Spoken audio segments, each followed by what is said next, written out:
जब भी बारिश का मौसम होता है तो आसमान में बादल छा जाते हैं।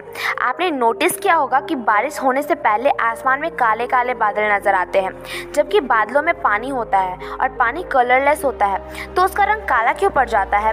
बादल पानी की भाप की छोटी छोटी बूंदों से बना होता है। धरती का भाप बनकर ऊपर जाकर ठंडा होकर बर्फ में बदलने लगता है और उसे ही हम बादल कहते हैं, जो कि हमें नीचे से सफ़ेद दिखाई देता है।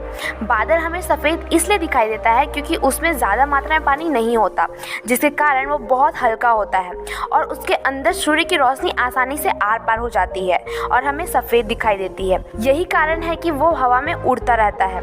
जब बहुत सारा बादल मिलकर एक घना और भारी बादल बनता है, जिसके अंदर सूर्य की रोशनी आर पार नहीं हो पाती, इसलिए हमें वो बादल नीचे से काला दिखाई देने लगता है और बादल भारी होने की वजह से ही बरसात होती है।